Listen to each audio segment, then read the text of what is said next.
Bismillahirrahmanirrahim. Assalamualaikum warahmatullahi wabarakatuh. Alhamdulillahirabbil alamin wassalatu wassalamu ala asrofil anbiya'i wal mursalin sayyidina wa maulana wa ala alihi washabbihi ajmain. Ibu bapak jamaah subuh yang dirahmati Allah, monggo untuk mengawali kajian pada pagi hari ini kita bersama-sama baca mohon maaf.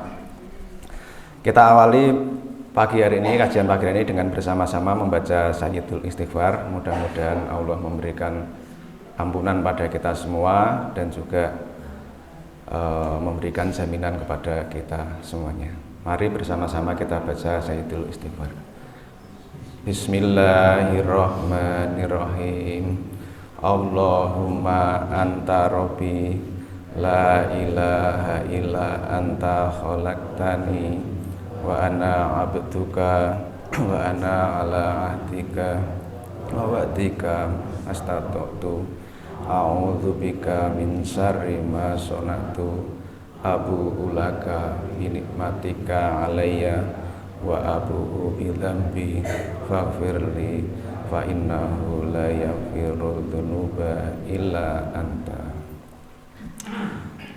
Bapak Ibu jamaah subuh yang dirahmati Allah, alhamdulillah pagi hari ini kita bersama-sama dibangunkan oleh Allah dari kematian kita yang sementara.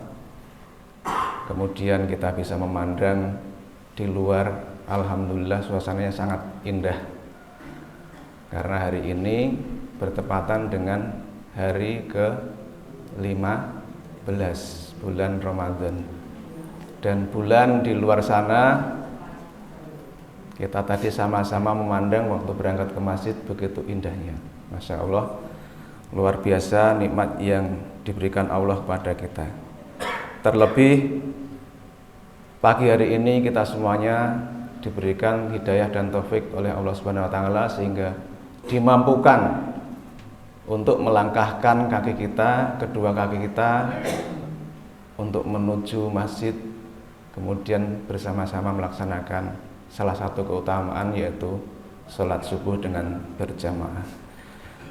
Alhamdulillah pagi ini juga kita diberikan kesehatan sehingga sampai dengan hari yang ke-15 ini kita senantiasa bisa melaksanakan kewajiban yang telah diperintahkan oleh Allah kepada kita. Salah satunya adalah menjalankan ibadah puasa Ramadan, yang mana selama 15 hari perjalanan mungkin kita mengalami berbagai macam kondisi. Ada yang kemudian ibadahnya datar-datar saja, sama dari hari pertama sampai hari ke-15 ini. Mungkin ada yang meningkat, maka alhamdulillah kita yang berikan peningkatan. Tapi mungkin ada kalanya juga ada penurunan. Ya, awal-awal kita mungkin sangat-sangat antusias, bersemangat melaksanakan amalan-amalan. Tapi juga ada kemudian sampai hari ini ada yang mulai kendor dan sebagainya. Dan alhamdulillah kita masih dimampukan untuk melaksanakan kewajiban-kewajiban tersebut. Selanjutnya sholawat dan salam semoga senantiasa tercurah pada junjungan kita Nabi Muhammad Sallallahu alaihi wasallam. Semoga kita semuanya kelak mendapatkan syafaat pertolongannya di yaumul akhir nanti. Amin ya rabbal alamin. Bapak Ibu yang dirahmati Allah, Nabi Muhammad Sallallahu alaihi wasallam dalam hadis mengatakan wa innama a'malu bil khawati.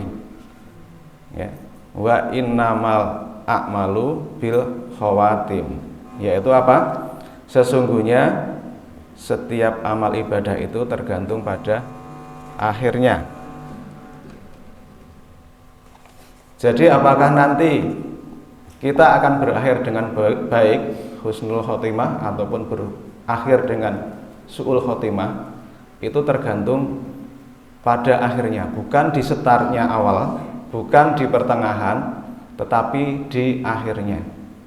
Walaupun diawali dengan kebaikan, kalau kemudian akhir tutupannya termasuk akhir kehidupan itu diakhiri dengan tidak baik, maka akan menjadi su'ul khotimah. Sebaliknya, yang semula amal ibadahnya mungkin kurang, kemudian di akhirnya itu diakhiri dengan kebaikan, maka insya Allah akan menjadi husnul khotimah. Nah, yang kita harapkan adalah di akhir amal kita, di akhir hayat kita, mudah-mudahan kita diberikan husnul khotimah. Jadi kebaikan itu ada pada akhirnya. Nah, dalam perjalanan Ramadan pun kita juga ternyata mengalami pasang surut tadi. Ada kalanya kita mengalami suatu kemunduran atau kemerosotan dalam hal kualitas dari amal ibadah kita. Nah, ini tentunya perlu kita adakan evaluasi agar apa yang dijanjikan Allah terhadap kita dengan diberikannya bulan Ramadan ini, yaitu kita akan diangkat derajatnya menjadi orang yang bertakwa, itu betul-betul kita bisa meraihnya. Maka agar kita bisa meraihnya, di akhir itulah nanti ketetapan atau ketentuan kita berhasil atau tidak, termasuk golongan yang merugi atau golongan yang beruntung dengan diberikannya Ramadan ini.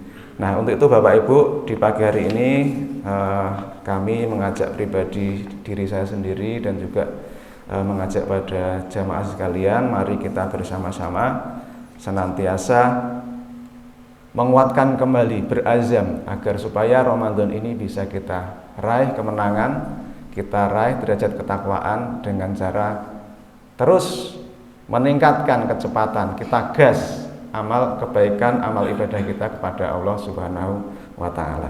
Nah, ada beberapa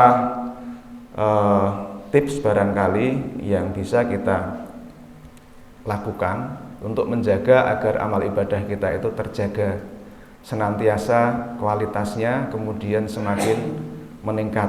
Kalau kemudian dalam perjalanan, saya yakin iman seseorang itu selalu bergerak naik turun. Ada kalanya kita turun, maka kalau kita turun, kita akan kembali menyadari, kemudian kita tingkatkan kembali.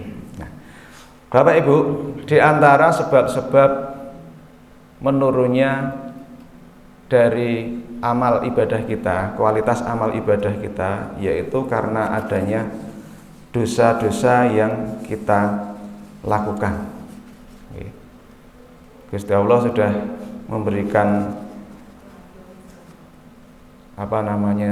jaminan kepada kita, balasan kepada kita bahwa kalau kita beramal baik, Allah akan membalas dengan kebaikan yang lain.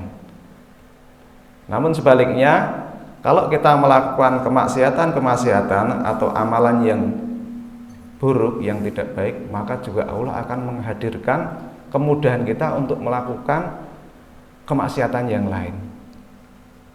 Nah, mungkin selama Ramadan ini kita menjelang 10 hari ya, sudah mau masuk sepertiga akhir, maka perlu kita bermuhasabah. Jangan-jangan kita berpuasa, mulut kita menahan haus dan lapar, dari menahan tidak melakukan hubungan dengan suami istri, tetapi kadang-kadang kita tidak sadari, terutama sebagai makhluk sosial nih Bapak Ibu. Nek wis ketemu, yang paling mudah kita tergelincir adalah lisan kita. Awalnya menanyakan kabar, lama-lama ngoncai, dan itu terasa. Saya sendiri masih merasakan. Nah, kadang-kadang sik aku poso. Wis rampung len terus mau kurte kon kabar kok dadi melebar-melebar. Nah, yang melebar-melebar ini kemudian menjurus pada hibah. Tentu hibah ini adalah suatu kemaksiatan yang kita tidak sadari. Okay. Banyak sekali kemaksiatan yang tidak disadari. Di antaranya ini yang paling berat, okay. Paling berat Pak Wiono ini. Pak Wiono sudah azan, mengumandangkan azan, tapi kadang-kadang kita mengesampingkan. Jadi panggilan tak terjawab. Hayya 'alas shalah gitu, tapi mungkin ada sesuatu kemudian menunda, akhirnya tidak datang dan sebagainya. Nah, ini tidak kita sadari adalah merupakan salah satu kemaksiatan juga ya. Karena tidak segera menepati perintah Allah. Semua hal yang melanggar, tidak menepati dari perintah Allah ini masuk dalam kategori kemaksiatan. Jadi kita tidak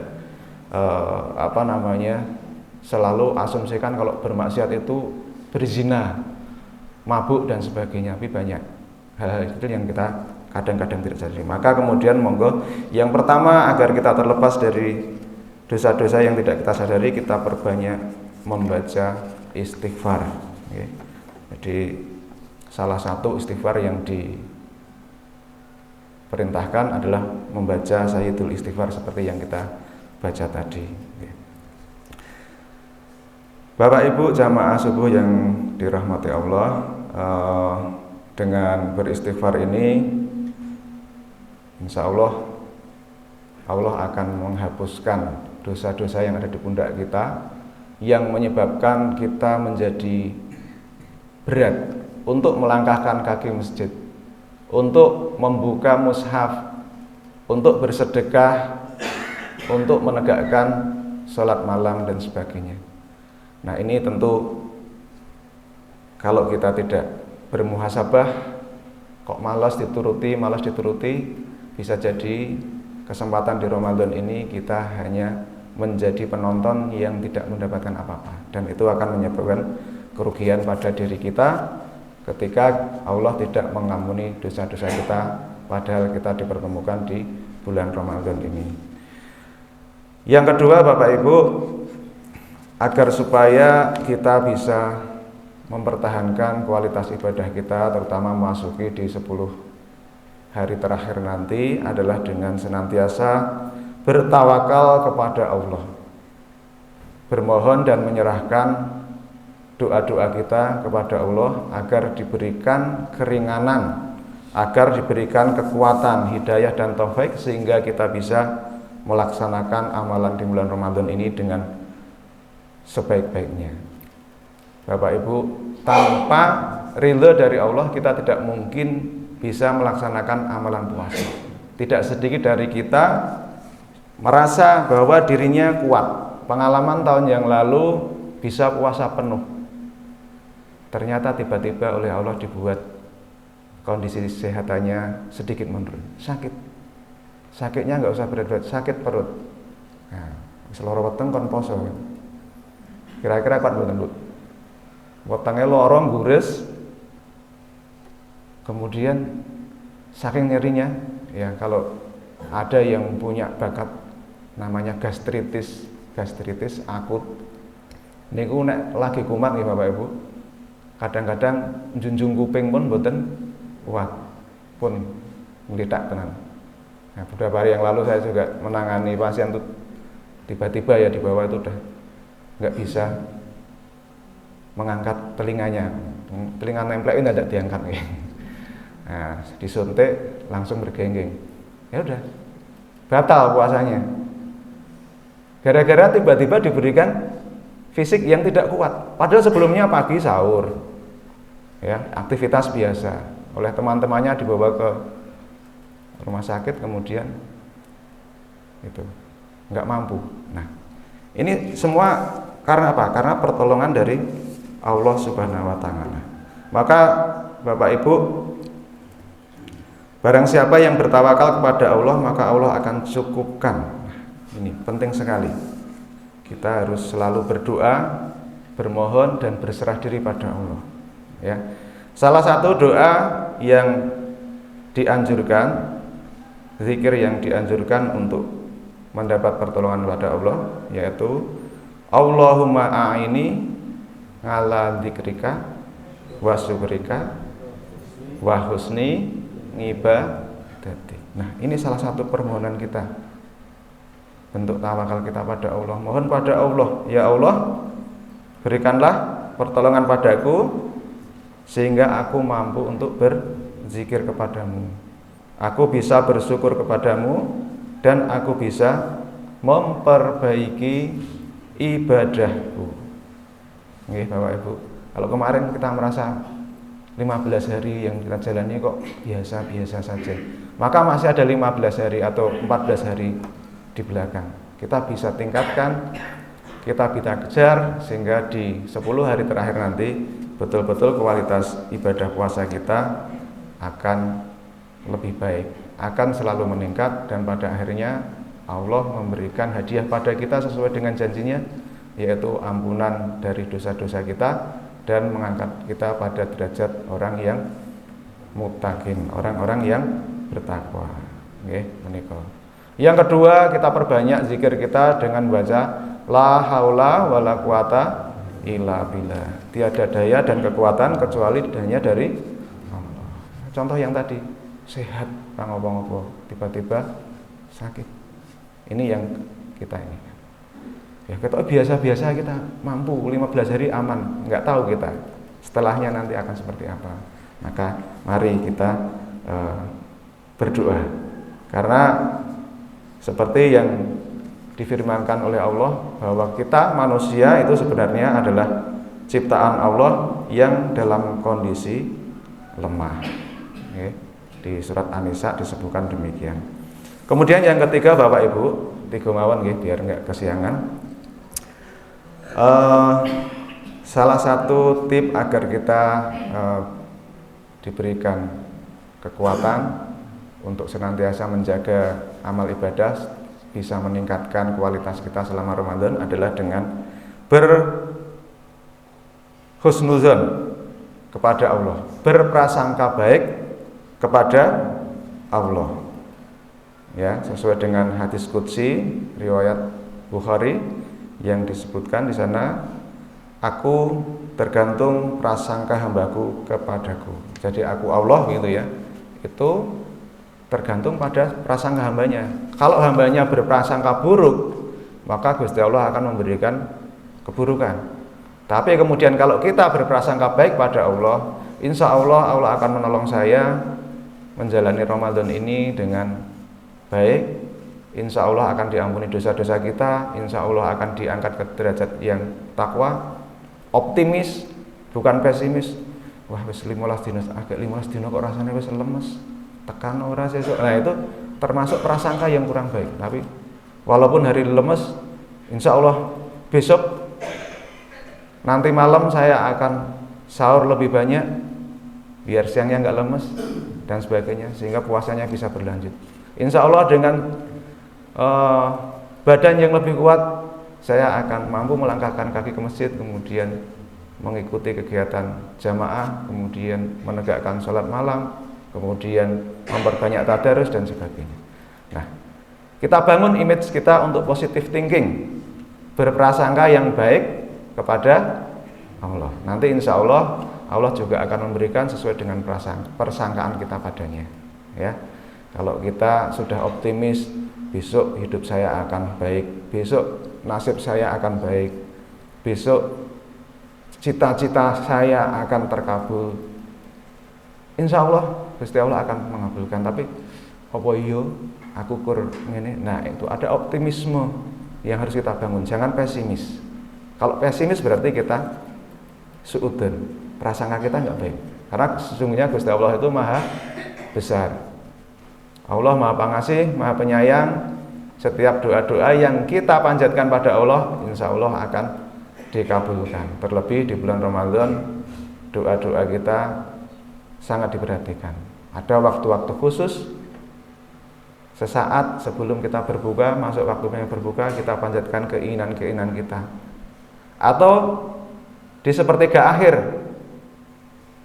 di waktu-waktu sahur, Bapak Ibu, kita panjatkan doa-doa kita sampaikan tobat kita mohonkan ampun pada Allah, memperbanyak bacaan zikir pada Allah. Okay. Pripun Bapak Ibu doa yang dianjurkan di bulan Ramadan, zikir utama yang kita senantiasa lantunkan? Asyhadu alla ilaha illallah, astaghfirullah, as'alukal jannah wa a'udzubika. Allahumma innaka afuwun tuhibbul afwa fa'fu anni. Nah, menika kita panjatkan karena zikir yang utama pada waktu sahur adalah kita bermohon ampun pada Allah. Allahumma innaka afuwun tuhibbul afwa fa'fu anni. Ataupun dengan istighfar yang lain, dengan lafaz yang lain. Monggo kita pilih sesuai yang kita sukai, kemudian tidak kita lewatkan waktu-waktu luang kita sampai terlepas dari mengingat Allah. Jadi kita isi terus apapun kegiatan kita, apapun aktivitas kita, dan kita tingkatkan nilai amal atau perbuatan kita. Jangan hanya menjadi amal yang biasa, tetapi menjadi sebuah amal ibadah. Dengan cara bagaimana? Setiap mau melakukan suatu aktivitas, kita niatkan untuk ibadah kepada Allah, kita awali dengan basmalah. Makaten sekedhik ingkang saged kita aturaken sedikit pengingat untuk memotivasi diri pribadi dan juga jamaah sekalian. Mudah-mudahan kita semuanya nanti diberikan kemenangan, diberikan keberuntungan, diampuni segala dosa-dosa kita, dan diangkat derajat kita pada golongan orang-orang yang bertakwa. Amin, Allahumma amin. Kita akhiri dengan membaca kafaratul majlis. Alhamdulillahirabbil alamin. Subhanakallahumma wa bihamdika asyhadu alla ilaha illa anta astaghfiruka wa atubu ilaik. Assalamualaikum warahmatullahi wabarakatuh.